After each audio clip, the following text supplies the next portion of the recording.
larinya ke wajib, tidak pasti nanti larinya ke sunnah. Tidak ada. Itu murni Nabi itu hanya mengatakan sebagai pendapat basyariahnya. Lalu kalau ditanya begini nanti, cabangnya satu aja ya. Bagaimana cara membedakan bahwa ini harus kita ikuti dan itu dari Allah dan itu ternyata pendapat pribadi Nabi? Cara membedakannya bagaimana? Bobitnya.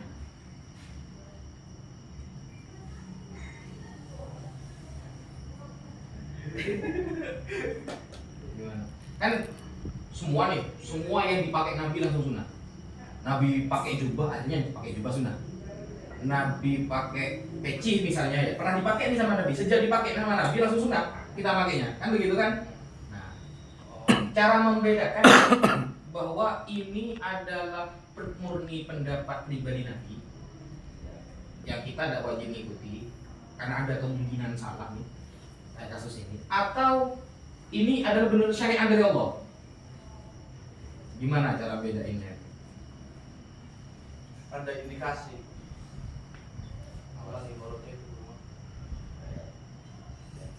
Soalnya kan biasanya Nanti saya WA ya, ada. Tapi sampai nyari dulu. Nanti kalau kira-kira sudah pusing, enggak. Aman. Jadi sampai harus pahami sifat jais para nabi dulu. Sifat jais para nabi itu pahami dan lihat syaratnya. Karena sifat jais para nabi, nabi bisa terjadi hal-hal yang merupakan pada umumnya manusia. Kayak Nabi ke pasar ya. Nabi ke pasar, yamshuna fil aswaq di dalam Al-Qur'an kan. Para nabi itu biasa jalan-jalan ke pasar. Itu kan bukan syariat juga, ya, itu basyariahnya. Nah, gitu lah. Jadi sampai pahami sifat jais para nabi. Sampai coba-coba buka kitab namanya Ismatul Anbiya yang ditulis oleh Imam Fakhruddin Ar-Razi. Bukan saya jorong barokah ya.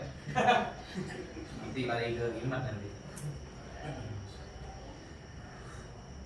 Yang kedua, hadis Al-Qur'an dimakan kambing sering diutarakan oleh orang kafir untuk menyerang Islam.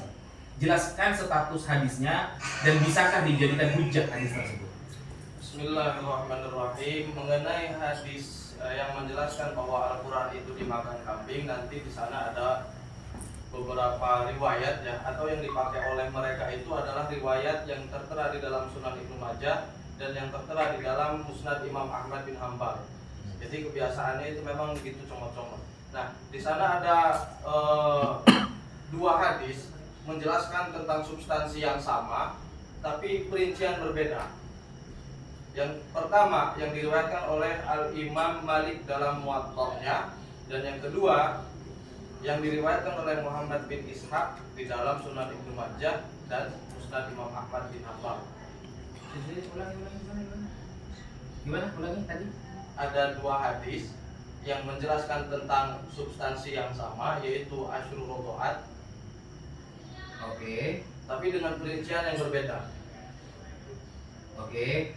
Terus yang pertama diriwayatkan oleh Imam Malik, yaitu yang lafadznya kana fima unzila minal qur'ani asyrul rodoatin ma'lumatin yuharrimna summa nusikhna bi khamsin ma'lumatin fatuwfi Rasulullah sallallahu alaihi wasallam wa huwa fima yuqra'u minal qur'an. Yang pertama yaitu adalah yang diriwayatkan oleh Imam Malik, termasuk ayat Al-Qur'an ialah ayat yang menjelaskan tentang 10 kali persusuan dengan jelas dapat menyebabkan seseorang itu menjadi mahram. Kemudian hal itu dinasakh dengan ketentuan bahwa 5 kali persusuan dapat menjadikan seseorang menjadi mahram. Setelah itu Rasulullah SAW wafat dan ayat tersebut masih termasuk di dalam Al-Qur'an, masih termasuk yang dibaca di dalam Al-Qur'an. Kemudian yang diriwayatkan oleh Muhammad bin Ishaq di dalam Sunan Ibnu Majah dan Musnad Ahmad bin Hanbal, dan inilah yang menjadi polemik yang digunakan oleh mereka untuk menyerang agama Islam yang mengatakan bahwa Al-Quran itu dimakan kambing. Riwayatnya atau teks hadisnya adalah laqad unzilat ayatul rajmi waradha'atil kabiri ashhar fakanat fi waraqatin tahta saririn fi baiti. Falamma mata Rasulullah sallallahu alaihi wasallam wa tashaghalna bi amrihi dakhala dajinun fa'akalaha. Jadi sungguh telah diturunkan ayat rajam dan ayat yang menjelaskan tentang persusuan orang dewasa 10 kali. Ini perbedaannya. Dan ayat itu tertera di dalam lembaran yang berada di bawah tempat tidurku. Ini kata Aisyah semuanya. Sayyidah Aisyah itu. Sayyidah Aisyah. Ketika Rasulullah SAW wafat dan kami sibuk dengan kewafatan beliau, masuklah seekor kambing dan memakannya. Nah, ini yang menjadi senjata mereka untuk menyerang Al-Quran. Namun ketika diteliti dari segi perawinya, disebutkan di dalam kitab Ta'wil Mukhtalafil Hadis karangan Al-Imam Ibnu Qutaibah halaman 444, di sana dijelaskan wa alfadhu hadisi Malikin khilafu alfadhi hadisi Muhammad bin Ishaq. Lafaz atau matan hadis yang diriwayatkan oleh Imam Malik itu berbeda dengan matan yang diriwayatkan oleh Imam Muhammad bin Ishaq. Wa Malikun asbatu inda ashabil hadisi min Muhammad bin Ishaq. Imam Malik itu lebih kuat ketimbang Muhammad bin Ishaq menurut pakar hadis. Kemudian juga di dalam kitab yang sama disebutkan bahwa Imam Ma'mar berkata, ayahku berkata kepadaku, fala ta'khudanna, janganlah kamu ambil min Muhammad bin Ishaq syai'an, sesuatu apapun dari Muhammad bin Ishaq atau hadis apapun dari Muhammad bin Ishaq. Fa innahu kadzab. Kenapa? Karena Imam Muhammad bin Ishaq ini kadzab, pembohong. Maka dari itu bisa disimpulkan bahwa hadis yang menjelaskan Al-Quran itu dimakan kambing adalah statusnya syadz. Apa itu hadis syadz? Disebutkan oleh Sayyid Muhammad bin Alwi Al-Maliki dan dalam kitab Al-Manhalul Latif bahwa hadis syadz adalah ma rawahu as-siqatu mukhalifan fil matni aw sanadi man kana awsaqa minhu bi ziyadatin aw naqsin ma'a adami imkanil jam'i. Hadis syadz adalah hadis yang diriwayatkan oleh seorang yang sikoh namun bertentangan dengan rawi yang lebih sikoh darinya dalam segi matan ataupun sanad. Dengan sebab apa? Dengan sebab adanya penambahan dan pengurangan serta tidak mungkin untuk dikompromikan atau dikomparasikan. Dalam kasus ini hadis yang diriwayatkan oleh Imam Muhammad bin Ishaq itu syadz. Kenapa? Karena Imam Muhammad bin Ishaq itu bertentangan dengan rawi yang lebih sikoh, yaitu siapa? Imam Malik. Wa Malikun asbatu hingga ashabil hadisi dan Muhammad bin Ishaq. Nanti dipersimpel lagi jawabannya ya. Sudah betul. Ini begini. Hadis mengenai Al-Quran dimakan kambing itu ada 2 hadis.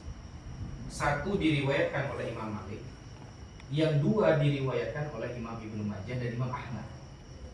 Imam Ibnu Majah dalam sunannya, Imam Ahmad dalam musnadnya, Imam Malik dalam muwatta. Hadis yang diriwayatkan oleh Imam Ahmad dan Ibnu Majah, setelah kita teliti jalur perawinya, ada orang yang bernama Muhammad bin Ishaq. Dan ternyata Muhammad bin Ishaq itu orangnya jauh di bawah standar Imam Malik dalam hal ketiqohan. Imam Malik lebih unggul. Sehingga ketika ada 2 matan hadis, yang satu riwayatnya thiqoh terpercaya, yang satu riwayatnya orang yang jauh di bawahnya tidak thiqoh, maka yang dipakai adalah yang terpercaya. Kan enak kan ya? Maksudnya itu lebih simpel gitu loh. Ya, dan ini juga diterangkan di dalam kitab gitu ya. Nah, oke. Ini ada anunya kok, nggak ada apa namanya itu, nggak ada masalah sih, sudah betul. Nah, cabangnya begini, andaikan nih hadis itu benar, ternyata ada Al-Quran dimakan kambing, apakah berpengaruh kepada kemurnian Al-Quran dan penjagaan Allah terhadap Al-Quran?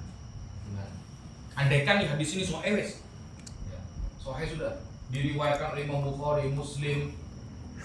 Kalau perlu Dajjal juga meriwayatkan ya, sombang. Sahih nih dibakar kambing ternyata. Apakah ini berpengaruh kepada keaslian Al-Quran dan kemurniannya? Tidak berpengaruh. Kenapa? Karena Al-Quran itu sudah dijaga dengan hafalan para sahabat pada waktu itu, dan perhatian para sahabat itu memang sangat tercurahkan kepada Al-Quran. Jadi sangat tidak mungkin bahwa ayat itu hanya didapati oleh Sayyidah Aisyah dan hanya dihafal oleh Sayyidah Aisyah sehingga para sahabat yang lain itu tidak tahu, itu tidak mungkin. Nah, cara nyampainya gini. Itu betul sudah. Maksudnya itu memang. Jadi begini. Mau dimakan kambing kek, mau dimakan monyet kek, mau dimakan oten kek, tidak akan berpengaruh kepada kemurnian dan penjagaan Allah terhadap Al-Quran. Kenapa? Karena Al-Quran sampai kepada kita bitoriqit tawatur. Dengan jalan tawatur itu adalah jumlah orang yang tidak mungkin mereka akan berbohong. Anggaplah 20 lebih orang. Tidak mungkin mereka punya kesepakatan untuk berbohong karena orang ini harus amanah, harus dobit, ya, harus ingatannya harus kuat. Sehingga Al-Quran yang sampai kepada kita dari banyak para sahabat yang tidak mungkin mereka itu akan sepakat dalam kebohongan. Nah, datangnya bitoriqit tawatur. Sehingga mau dimakan kambing punya Sayyidah Aisyah, jangankan 1-2 lembar Quran, seluruh di rumahnya Sayyidah Aisyah itu dimakan kambing nggak apa-apa, nggak ada pengaruh, gitu ya. Cara ayatnya gitu ya. Ingat kan? Jadi Al-Quran sampai kepada kita dengan cara talaqi dan syaratnya harus mutawatir. Mutawatir adalah jumlah orang yang tidak memungkinkan mereka akan berbohong untuk kesepakatan untuk berbohong. Jumlahnya sangat banyak sekali. Mau di rumahnya rumahnya Sayyidah Aisyah wes dimakan kambing misalnya, nggak akan berpengaruh. Aduh, ada musik. Aduh. Ya. Wahabi. Oh, ini pertanyaan kira-kira. Wahabi ya. Wahabi sering berkata. Iya. Ini ada orang Wahabi nih, sering berkata. Teman-teman kita yang Salafi. Dek, Pak, itu musiknya bisa diiniin nggak? Nggak bisa ya? Karena copyright. Tidak bisa. Tidak bisa apa-apa. Yang apa-apa? Nah, andaikan ada adalah Paulus. Ya. Fa'azzazna bi thalithin wa qalu inna ilaikum mursalun. 3 orang di dalam kitab tafsir Ibnu Katsir. Oh, berarti mengakui Paulus dong. Gimana? Bismillahirrahmanirrahim. Mengenai tuduhan orang-orang Kristen tentang pengakuan Yang kafir Kristen. Kafir. tentang tuduhan non muslim bahwa Islam itu mengakui Paulus yang disebutkan dalam surat Yasin ayat 14 yang tadi telah dibacakan. Memang dalam tafsir Ibnu Katsir, Imam Ibnu Katsir itu menyebutkan beberapa riwayat tentang siapa 3 orang utusan tersebut. Yang salah satu riwayatnya menyebutkan diriwayatkan dari Ibnu Jurayj, dari Wahab bin Sulaiman, dari Su'aib al-Jubai. Apa kata beliau? Karena ismu Rasulaini al-awwalaini Syam'un wa Yohanna. Jadi 2 orang utusan pertama itu bernama Syam'un dan Yohanna. Wa tsalits wasmu tsalits Paulus. Nama yang ketiga itu adalah Paulus. Nah, memang Imam Ibnu Katsir menyebutkan salah satu riwayat yang menyebut apa? Salah satu riwayat yang menyebutkan Paulus. Namun menyebutkan riwayat ini bukan berarti Imam Ibnu Katsir ini mengakuinya. Kenapa? Karena dalam kitab yang lain Imam Ibnu Katsir menyatakan bahwa riwayat tersebut adalah pendapat yang sangat lemah sehingga tidak bisa dipakai. Yaitu dalam kitab Al-Bidayah wa Nihayah di 1 halaman 229 Maktabah Syamilah. Cakep tuh. Ditambah lagi menguatkan bahwa riwayat tersebut lemah dan tidak bisa dipakai, Imam Ibnu Hajar al-Asqalani dalam kitabnya Lisanul Mizan mengatakan bahwa Syu'aib al-Jubai itu ikhbariyun matrukun, seorang pencerita yang tidak bisa diikuti pendapatnya. Ada seorang kafir non muslim yang mengatakan di dalam Sirah Ibnu Ishaq jelas-jelas dikatakan bahwa Paulus adalah minal atsba', termasuk pengikut Nabi Isa. Loh, Ibnu Ishaq mengakui. Bahkan dikuatkan dalam kitab Sirah Ibnu Hisham mengutip dari Ibnu Ishaq, karena Ibnu Ishaq ini kan kitab yang tertua kan. Kemudian Ibnu Hisham mengakui wa anna Paulus minal atsba'. Paulus ini minal atsba'. Gimana cara jawabnya? Belum nemu. Sampai jawabannya nanti sampai buka di dalam tafsir Nazmud Durar Al-Bukhari.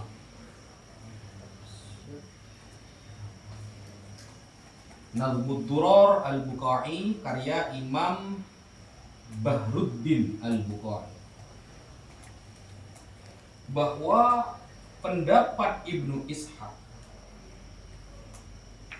ketika tidak disandarkan kepada sebuah sanad, hanya menyebutkan saja tapi tidak ada sanadnya, maka pendapat itu ditolak.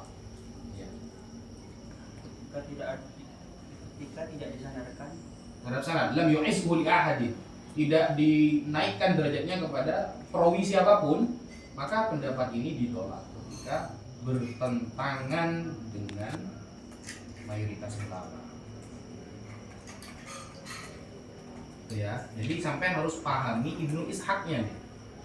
Ibnu Ishaq dalam sirahnya beberapa kali, kita tidak merendahkan beliau ya, beliau ahli sejarah ya, tapi kata Rasulullah, riwayat tentang Israiliyat umat-umat terdahulu itu kita la nusaddiq wa la nukadzdzib. Kita tidak membenarkan, ya kita tidak menganggapnya bohong. Tawakuf dulu nih. Kalau nanti bertentangan dengan mayoritas para ulama, karena Al-Quran memerintahkan kita itu ulama. Tidak ada kitab suci manapun yang menyuruh kita harus ikut para ahlinya kecuali hanya Al-Quran. Sehingga wajar di luar sana banyak orang menafsirkan hanya bermodal terjemahan. Hanya Al-Quran yang jelas-jelas mengatakan fas'alu ahla dzikri in kuntum la ta'lamun. Kalau kamu nggak paham nih masalah Quran, tanya sama ahlinya. Dan itu logik. Kita kalau sakit gigi tidak mungkin ke dokter jantung, saudara. Kalau sakit gigi masuk ke dokter jantung, maka gigi kita juga akan dioperasi jantung. Jadi masuk akal sama sekali. Operasi jantung gitu. Iya. Jadi nggak ada kitab suci yang kalau kita nggak tahu harus bertanya kepada ahlinya kecuali hanya Al-Quran. Dalam tafsir Nazmud Duror Al-Bukhari, Imam Bahruddin Al-Bukhari menyebutkan bahwa Ibnu Ishaq itu kalau menyebutkan sebuah fakta sejarah dan tidak disandarkan kepada sebuah sanad apapun, maka ketika bertentangan dengan mayoritas ulama maka ditolak. Dan lafaz dari Ibnu Ishaq yang kedua, andaikan toh benarlah ini bahwa Paulus itu termasuk pengikut, justru membenarkan umat Islam bahwa dia tidak pernah menuhankan Yesus alaihissalam. Atsba lawannya, pengikut, bukan tentukan, saudara. Dan di sana tidak ada loh kata-kata sahabat, kata-kata Imam Ibnu Ishaq bahwa Yesus mengakui dia sebagai pengikut. Kita boleh mengatakan kita Nahdlatul Ulama, kita boleh mengatakan kita Muhammadiyah. Yang ditanyakan ini, apakah Muhammadiyah mengakui kita? Kan seperti itu. Ngaku sebagai pengikut boleh-boleh saja, tapi apakah yang kita ikuti? Makanya derajat dicintai lebih tinggi daripada mencintai, saudara. Mencintai siapapun kita bisa, tapi dicintai oleh orang yang kita cintai itu luar biasa. Insyaallah. Nih kalau ya gimana ini kalau sama gambar kucing ini? Berapa? Waalaikumsalam. Oh di kode. Anu lah ada rahasia-rahasianya. Mulai seterusnya cewek-cewek. Ahmad bin Sabur bin Al-Mubarak, beliau dikenal sebagai orang yang paling ahli sebagai sejarawan atau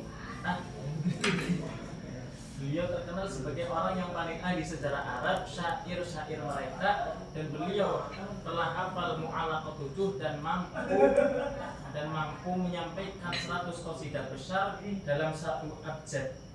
Dan poin yang kedua mengenai kenapa sahabat Abu Hurairah memiliki banyak hafalan. Yang pertama, karena beliau memiliki kedekatan yang intens dengan Nabi Muhammad SAW dan mendapat keberkahan doa dari beliau, sebagaimana di dalam hadis Sahih Muslim ketika sahabat Abu Hurairah ditanyai oleh para sahabat yang lain, kenapa kamu itu lebih banyak hafalannya daripada kaum Muhajirin dan Al-Ansor? Beliau menjawab, Inna ikhwani minal ansor kana yashghuluhum amalu ardihim wa inna ikhwani minal muhajirin kana yashghuluhum asabtu bil aswaqi wa kuntu alzamu Rasulullah sallallahu alaihi wasallam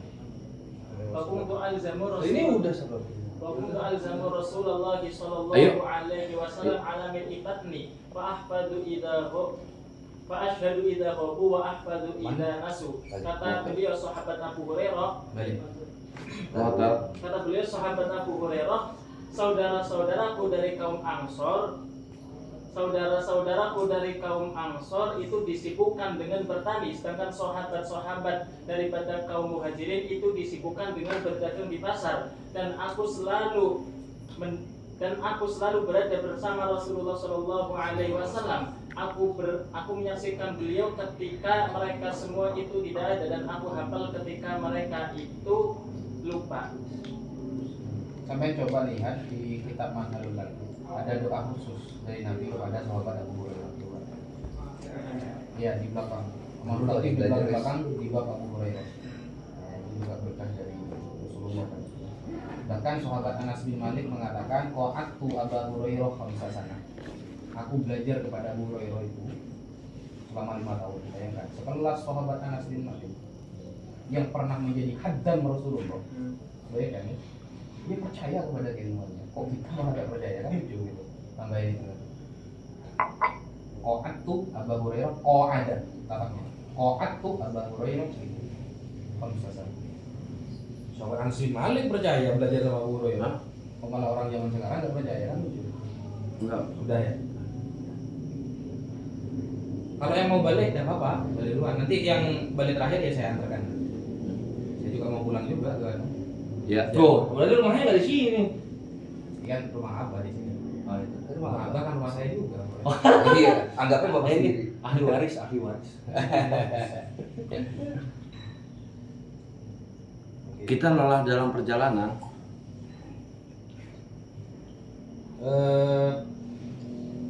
Sampai coba lihat debatnya itu loh, 2 orang itu yang pernah saya kirim itu. Iya, sama itu kan itu mengatakan bahwa Abu Hurairah itu mudallis. Mudallis kan. Mudallis itu gini loh. Padahal dia dengar dari orang, tapi dia bilang dari Nabi gitu. Padahal dengarnya dari orang kan, dan ketahuan pernah terjadi seperti itu. Setelah dicek, ternyata Abu Hurairah dapat dari Nabi, dapat dari orang. Tapi bagus jawaban beliau. Tadlisu sahabi itu mu'abah. Yang wama ghairu sahabat, tadri itu sahabat ya, itu mu'abah, itu jawabannya. Ya, gitu ya. Itu berarti buat tambahannya. Oke, buat teman-teman Panglima Apologet Islam, mungkin saya cukupkan sekian ya videonya. Semoga ini menjadi asbab dan semoga ini menjadi ilmu buat kita semuanya. Insyaallah. Jazakallahu khairan katsiran wa billahi taufiq wal hidayah. Wassalamualaikum warahmatullahi wabarakatuh.